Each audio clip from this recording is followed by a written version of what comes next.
out of that self-consciousness. But hey, I'm doing it. I've been trying. It's been a while. It's been a while. Like the more I do this, the easier it gets. Right, that's how it's supposed to be. That's how it's supposed to be. But what's up, everybody? You already know what time it is. It's a whole lot in that podcast. I'm here with Saint Man, and we here at MXP Shop. And Saint Man, tell me about yourself. Tell me who you are, and tell me what got you into music. Okay. I like those questions. Look, okay. So I'm a CEO of a company called Elite Entertainment. What we do with that company is we do productions and events for aspiring artists. You know what I'm saying? I'm an artist myself. I'm a writer. I'm not from here. I'm from Gary. I love the scene out here. I've been in the scene and things. Been trying to help and be a part of it for the past 3 years. More so. I'm working on a tour right now. I don't, working on some projects and stuff, so. Yeah. So what I'm hearing is you're a man of many talents and you got your hand in many avenues. Yes. Having your hand in many avenues, is that more difficult, or is it, how does that? It's a balance, because majority of these avenues is things you want to do, right?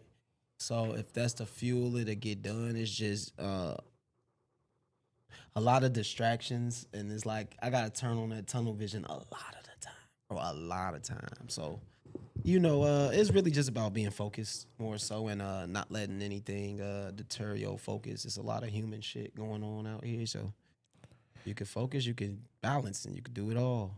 If you had to pick one, which one has your heart right now? Writing. I've been I make music more so, but writing been really on my heart lately. So I want to say the middle of summer or the beginning of summer, I plan on dropping like books. Action and adventure books, sci-fi, for all ages.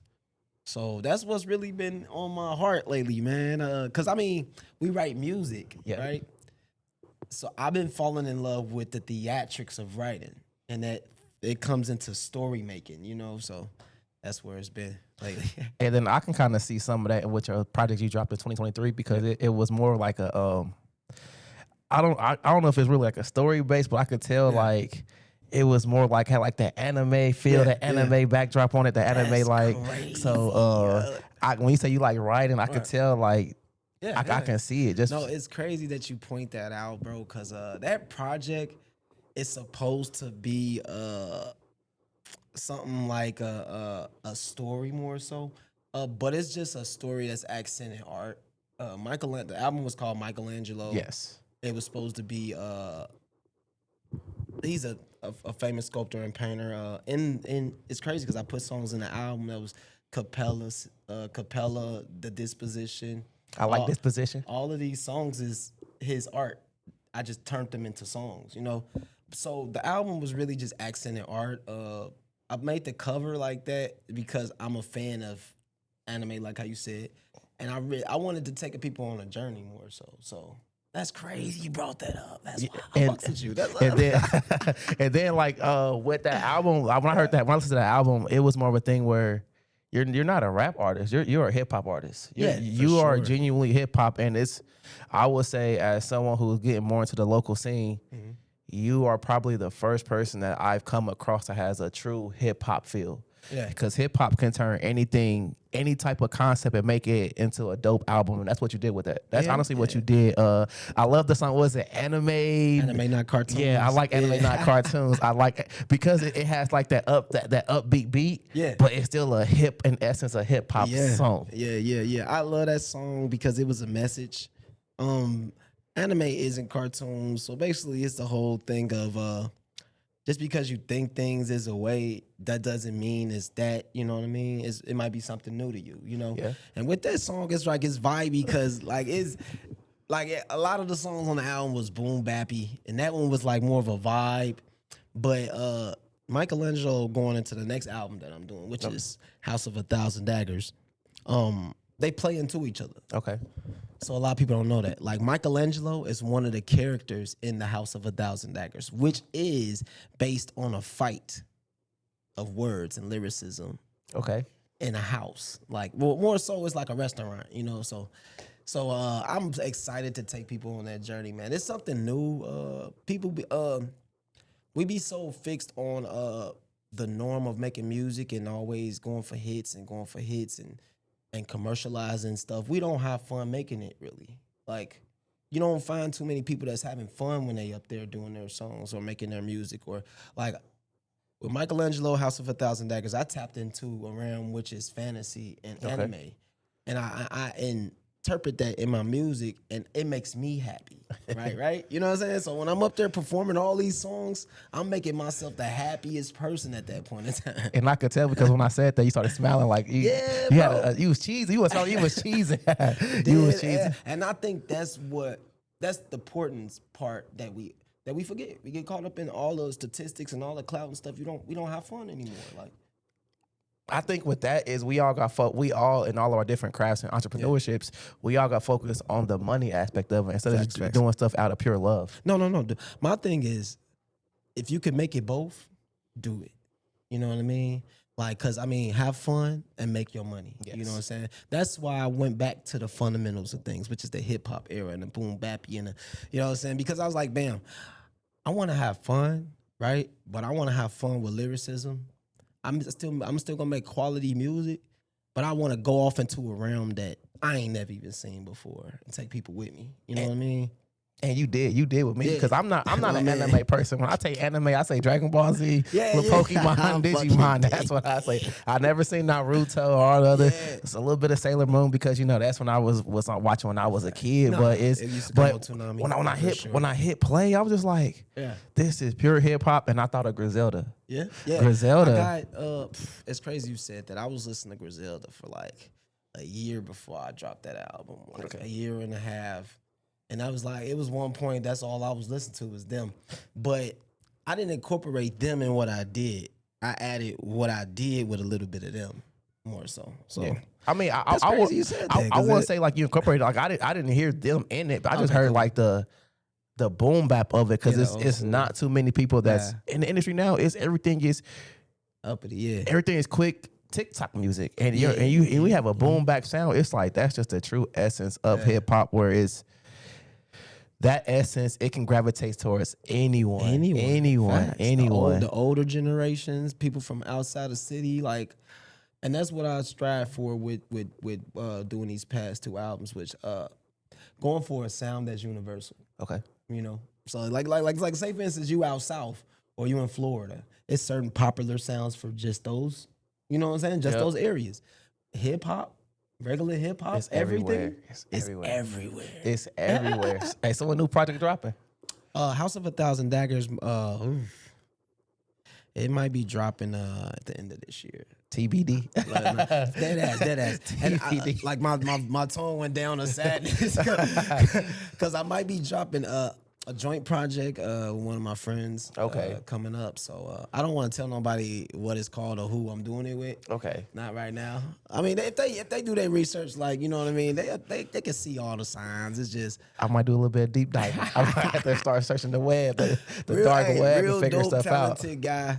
You know what I'm saying? He just did an event the other day. I want to say Sunday. Real fire. You know what I'm saying? So I'm gonna do a joint album with him, and then I'm gonna get back to the House of a Thousand Daggers. I just want to really take my time on it. It's been 2 years since I dropped the album. No, it's fine. No, you just dropped a single this year, so it's fine. So it's right when you right. So it's fine. The time doesn't matter. Look at Kendrick. He takes 7 years to drop an album. It takes 7 years. Dead ass. And I just dropped Daredevil versus Two-Face. Yeah, that's what I listened to that. Yes, I listened to that. I like that song because it give me comic book vibes. More so just it's the same type of vibe as the whole album, more so just different versions or different forms of the same. You know what I'm saying? So when you write music, which one's easier writing? Like you say you want to write a book, or so which one's easier, writing a song or writing a book? Ooh, writing songs is like butter. Like I ain't gonna lie. Sometimes it's just like when you're having fun and you capture it. Man, I could sit there. Well, my process is a little bit slower than everybody because I really, really like my words.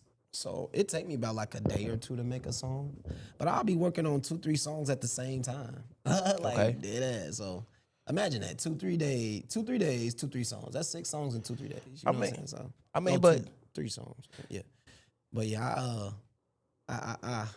I've been having fun lately, man. I about to say with the quick, some people make songs a little bit too quick. Like, because Yeah. stuff that come I out can't stupid do quick that. doesn't mean it's really good. I Like can't do that, I man. always say, baked food tastes better than microwave food. So That's crazy because I go over my shit and then I go over it again and then I go over it again. but you don't. I'm sorry, I cut you off. You don't have that process, that paralysis by analysis, do you? Like we were just talking about. No. More. I don't have the what'd you say? Paralysis by analysis. Yep. That's hilarious. But no, I don't do that with my music more so I like to stay true to growing. So if it sound like the last song or too close, then I probably might not drop it or redo it type shit. Cause I want to keep growing. Every song to me I want to treat it like it's the last. So I'll take my time. Yes, sir. That's a good state. That's a good thought because why not having 2 songs that sound similar? The only way I would do that is if I'm making an album and it's fixed on uniformity. Okay. Right? Other than that,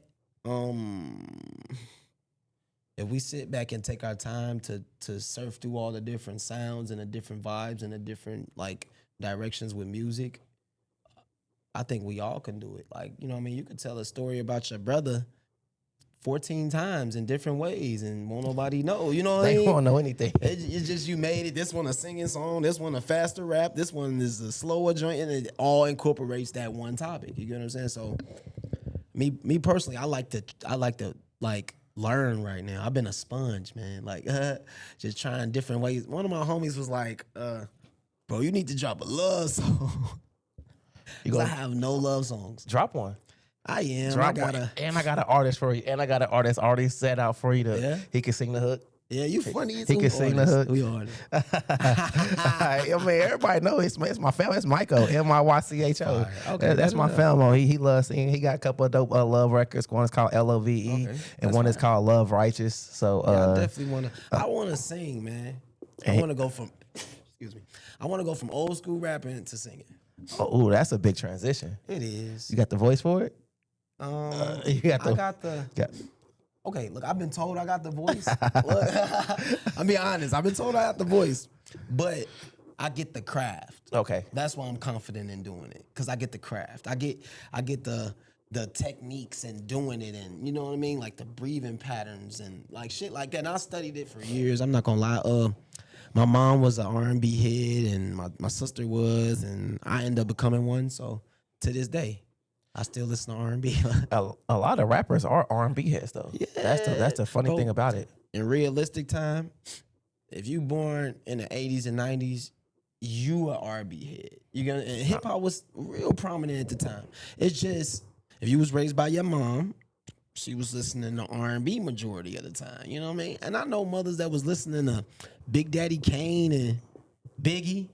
They gonna go right back to that Mary J. Blige, though. I'm going right back to that Keith Sweat. I'm a Keith Sweat fanatic. With the Van Dross, like that's crazy because I've been knowing like it be times where I know words of songs and didn't know I knew them, but it's like that's how much you heard these songs as a kid. You know what I mean? And like you hear them and you ain't heard it in a while. You hear it recently, you be like, damn, I ain't know that nigga said that shit.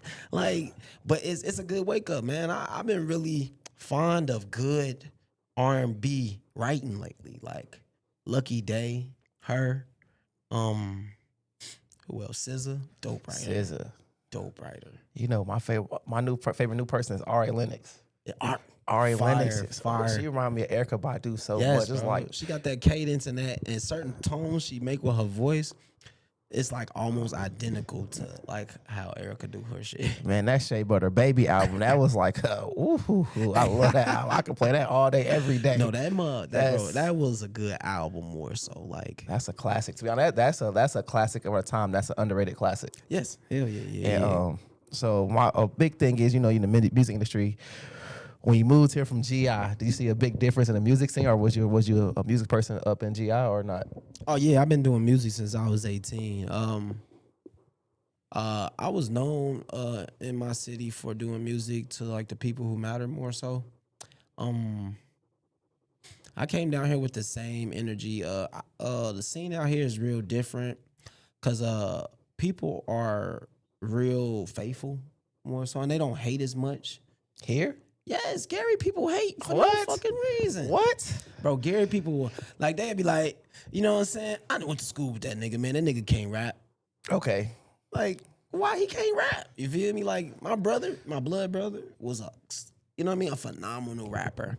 And he was beefing with a nigga who, like, I mean, he wasn't the best rapper, but he was, you know, he was decent for the longest. And I didn't understand that. The dynamics and the level gap was a big gap, you know? And I was like, and it was people that was juicing it, which is the part that blew me. Cause I'm like, how y'all so faithful to this nigga is rapping way better than him. And it was like, why I can't, you know what I mean? So it was like, it was an ego trip. It wasn't what was factional, because what was factional is that my brother was a better rapper. And he couldn't live. Like, that's why I was like, man, what the hell, yo? And Bless you. excuse me. The thing about Gary is a lot of pride. It's a lot of ego, man. Like it probably changed since I ain't been there in a while. But even then, it still kind of exuberate that a little bit. Lately I've been seeing a lot of out of town people come to Gary more so just from Chicago and stuff, and I think that's dope. I got to get back in the scene of things in Gary too, because I don't know shit that's going on up there right now. Oh, it's nothing wrong with that. It's nothing wrong with that. Yeah, I like right now I'm on a growing mission, bro. Like I said, I've been on this tour. The next stops we have is Detroit and here in Indianapolis tomorrow. At MXP Shop, of course, as y'all see. You know what I'm saying? Barely see we're at MXP Shop right now. For sure. This is the place we be doing Purple Diamonds at, Rhythm and Poetry. MXP Shop is a real dope place, bro. They do a lot of different type of reggae music, like different. If you come here, you'll get lost in the vibe of things because of how they do their events.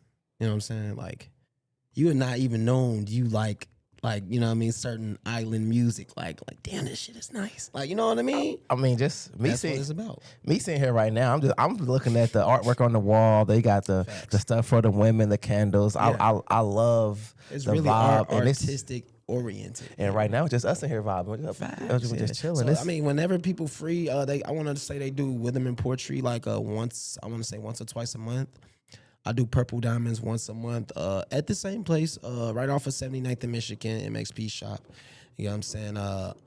Shout out to the boy Dwani, Keisha, you know what I'm saying, with the candles. Like, so if y'all know them, big respect to them. They keep it going here. And it's been going here for a minute. And the respect gotta be handed when it's due, you know what I mean? Like, so that's why I've been kind of doing my thing up here, because it's just the phenomenal energy, man. And I'm happy that you told me to come here because yeah, I've learned something new. Yeah. I never knew about this spot. I'm from the east side of Indy, so I really don't come out this way. This is like the northwest side. Yeah, I'm never out this way. Yeah. I used to work out this way, but yeah, no, never out this way. Yeah. And I've been coming here for a minute. You know, they used to do Rhythm and Poetry downtown off of Market Street. So if anybody remember them from doing it off of Market Street, they just moved it up here off 79th, and you know, it's for everybody, you know. And what time does Rhythm and Poetry starts? It started at 8. Tonight it started at 8. It goes on to like 11 or 12, I think, one of those. Real solid vibes. They be pouring in here in about an hour left. Real dope place, man. So what's your book gonna be about? My books is gonna be about my first book I'm dropping is gonna be about three youth, like 3 younger adults, and they're adventuring. They're just adventuring the world that I'm. My books is based off a world building factor. Okay. So ain't no America, ain't no Detroit, ain't no London in this world. It's a world that you've never been. So my first book is basically we following these 3 characters to learn about the world that they're in. So then all the other story. I got 14 books I'm working on. I've been working on 14 books for about like 6 years, bro. That's dope. But I've been taking my time with it because I want them to be all intertwined from the same world that you've never been. Okay. So it'll take you on that, and then you're like, where is these people at? It'll explain all that. You know what I mean? It's one of those things you can read and escape. And you know, when I hear you say you got 14 books, I just think of in something like a Harry Potter series or Yep. More Marvel More Marvel, more Marvel. Because it's a little bit of everywhere, man. I got mystery stories, adventure stories. I got a pirate story, heroes. I got one about love. Okay. One that's almost like the X-Men, somewhat. There's a lot of shit going on. All these stories intertwine because I'm getting people. I'm creating a fandom, right? That's what Spike. That's what what's his name? Stan Lee did. Stan Lee? You gonna say Spike Lee? I was. That's what every anime artist do. You know what I'm saying? If they made an anime in Japan, they created a fandom so people can feel like they're part of a lifestyle. And you know that I've been to Comic-Con once, and it's just more like that. It's a whole different world. The Everybody people who are into normal. like books and like it's all that stuff. They are really like they're engulfed. They're engulfed in it. Like they having whole conversations about a shit you never even heard of. I went to Comic-Con and I thought I was like just so have my little Walmart, Joker shirt on, thinking I'm like cool. Nah, these people, these motherfuckers out there is out there just they'll take you away for a minute. You like, come out there suited and booted, and then they know like every author sitting down. Oh, that's this person to know. Oh, let's go to this convention. I'm like, okay, y'all are truly entrenched in this. I work with my friend. He know about anime, man. This dude. He be saying people's names who play the voice on certain animes. I be like, who the fuck is you talking about? He's like, yeah, man, he plays. I know the anime, but I don't. I was like, you just saying these names like I'm familiar with them as bonkers. I don't know who the fuck. How you don't know? I'm like, no, we're not finna do that. We're not doing none of that. I used to watch Dragon Ball Z up until the Majin Buu series, and then they hit the reset one more time on Cartoon Network. And I was like, you know what? Fuck this. Yeah, you're funny. You're a traditional anime lover. Ain't nothing wrong with that because we not from Japan or China, so we didn't grow up. We grew up off of it, but it wasn't our life. Like you go out there, man, it's their life. Grandma, grandpa, daddy, all of them motherfuckers read the same. All of them watch the same anime. And you got people out there 70 still watching, you know what I'm saying? But anime ain't like cartoons, like I said.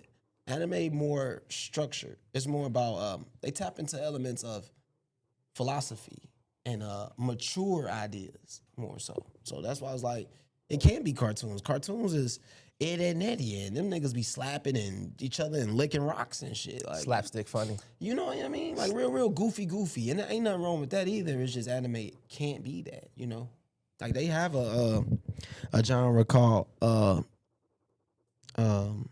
comedy anime, but don't nobody watch that shit. Nah, you know, with me, as far as my big anime, it's just like Dragon Ball. It's the Dragon Ball. I read the book. I read the book when I was in middle school. The Dragon Ball book, when the Frieza saga. Yeah. I did read that, Frieza saga was fire. It was Cell Saga. Cell Saga, the best saga there is. That's hands down. But that's hands down. Well, what you got next? What you got planned next? As far as like you did all your tours, but what's coming up after that? Like to continue to elevate yourself and to continue to go to another level. Okay, yeah. I mean, I just got the tour. I'm dropping these 2 albums this year. Hopefully, I'm dropping my first book this year for sure. I'm still going with the Purple Diamonds for the rest of the year. And I'm bringing back the Sideliner Show eventually. So, what's the Sideliner Show? Sideliner Show is a podcast, virtually about the same thing, just accent and quality within the inner city type vibe. Okay. I've been working on it for a while. I started and stopped it like 2-3 times, but I'm really this next time gonna be my best time and my last, so it's gonna be up and running. Every episode is gonna be the best time because you're gonna continue to see growth. As like you said in your music, you said in your writing. Every time it's gonna be more growth and more growth and more growth, and that's what I wish you is continue to have more growth and success because it's not about sometimes we get caught up in looking at. Like you say, we get caught up in looking at the numbers, or we get caught up in looking at our mistakes. But it's not about any of that. It's about doing, like you say, it's about doing what we enjoy to do. It's about having our fun. Facts. And I just wish you all the best, all the success, because you made a transition from up north, GI, Gary, Indiana, all the way down here to Naptown, and you're putting on for the city, and I give you all the not the blessing, I just give you all the praise, because it's like, to me, that's huge. I love my city. This pod is called A Whole Lot of Nap, and for someone that's not from Naptown, but it don't matter about any of that. I like y'all city too. Y'all come down here. You come down here and show love, and I represent. I fuck with it all. I fuck with it all. To a person who see or trying to see, you can find the beauty in anything. It took me a while, but I love the scene of things out here, man. Like dead ass, and I wish so much growth on the scene more so. And if they let me, I'm gonna keep playing instrumental to it. Oh man, keep doing it, because my whole thing is it's more about having a unified mindset in the Midwest. It's because we all have the same issues here in the Midwest. We have all the same issues. So we're all, except for like the Chicago is an outlier. But other than that, it's more of we all trying to make it out from where we at, from how we all just trying to get better from where we started from. Facts. We all trying to grow in life. We all trying to grow in life. We got to be focused on the growth part. A lot of people lose sight of things, And then, I'm about to. This is a call back to when we was outside talking. Right. What are your challenges? Like, how were you able to get past the critiques of your music? Like, when did you not take it so personal? Well, I realized a long time ago, you make music for yourself, and people like you will love it. You get what I'm saying? And you stay true to that. You know what I'm saying? Them critiques ain't nothing but a person with an opinion. You know what I'm saying? We all got an opinion. That don't mean it's valuable, and that don't mean it matters more so. You know what I'm saying? But you make music for yourself, that's one more fan, and people like you can be the same type of fan. Yeah. So, hey. And we're gonna do this more. We're gonna do this once again. We're gonna do this once again, more often. I'm definitely gonna keep in touch with me. I definitely will. Continue to reach out. Sorry for all the confusion yesterday. Sorry for all the confusion. Like I love the kids. I was like, oh man. I always gotta love the kids. I talk to myself like, hey. Hey, when you told me, I was like, oh shit. You with the red exclamation points. I see that. I was like, I said, I was like, my life is about to be a bad interaction. It's funny because I was trying to be mindful of what you had going on, and I can't be the type of person to get mad at nobody for doing their thug business, man. No, you'll be quite surprised. You will be quite surprised. You will be quite surprised, and it's I have someone I vent, and I'll be like, I'm gonna say it out loud. I'll be sometimes I feel like people I interview feel like I work for them. Yeah. I'll be what? But then it's more thing where now I'm learning, because I got 4 kids, and this is more thing where it's just like I'm trying to learn how to navigate working, trying to do this. It's just more like what I always told was just tell people the truth. Like just be honest with you. With confidence. That's what I do. Yeah, you navigate with confidence. You can't lose. But then we had a genuine conversation. You reach back out to him. I'm like, this is why. I'm like, okay, bet. Like shit. Well, nigga, that's all you have to say. No, because that was on me more so, because I should have explained that from the get go. I just was giving you a date and a time. Yeah. Like I had a narrative, and I should have said that. So this is what I'm trying to encompass. And I said, okay, bet. I'll be there. Well, you for coming out, man. Hey, we had a great conversation. We had. I don't call these interviews. I call them a conversation. This is a great conversation. Hey, tell them we got MXPShop.com. Pop at MXPShop.com for everything that's going on at MXP Shop. Yeah, that's all. You got anything else? I mean, you can say Elite Entertainment TV on YouTube too. Tell them. You want to say your social? Saintman? Saintman219 everything. I was about to say 317, but yeah, Saintman219 everything. You can go out here everywhere. Saintman219. Saintman on YouTube. Thank you for putting music out on YouTube. Because a lot of people don't do that. Thank you for doing that. Go check out his music. Oh, you listen to the album on YouTube? On YouTube, yes, on YouTube Music. Late, nigga. Yeah, that's what I listen to. I don't have Apple Music, so okay. That's why I put it on YouTube, because that's for everybody. So I pay for YouTube, so that's what I'm gonna use. That's G. I appreciate you for having me, bro. No problem. I want to thank you for allowing me to come here, allow me to interview you once again. Everybody, it's a whole lot on that podcast. Your boy Kevlar, and we out here with Saintman219. Hey, go give him all the support and all his endeavors. Yes, you already know what time it is, baby. Hey, whole lot of nap in and out, nigga.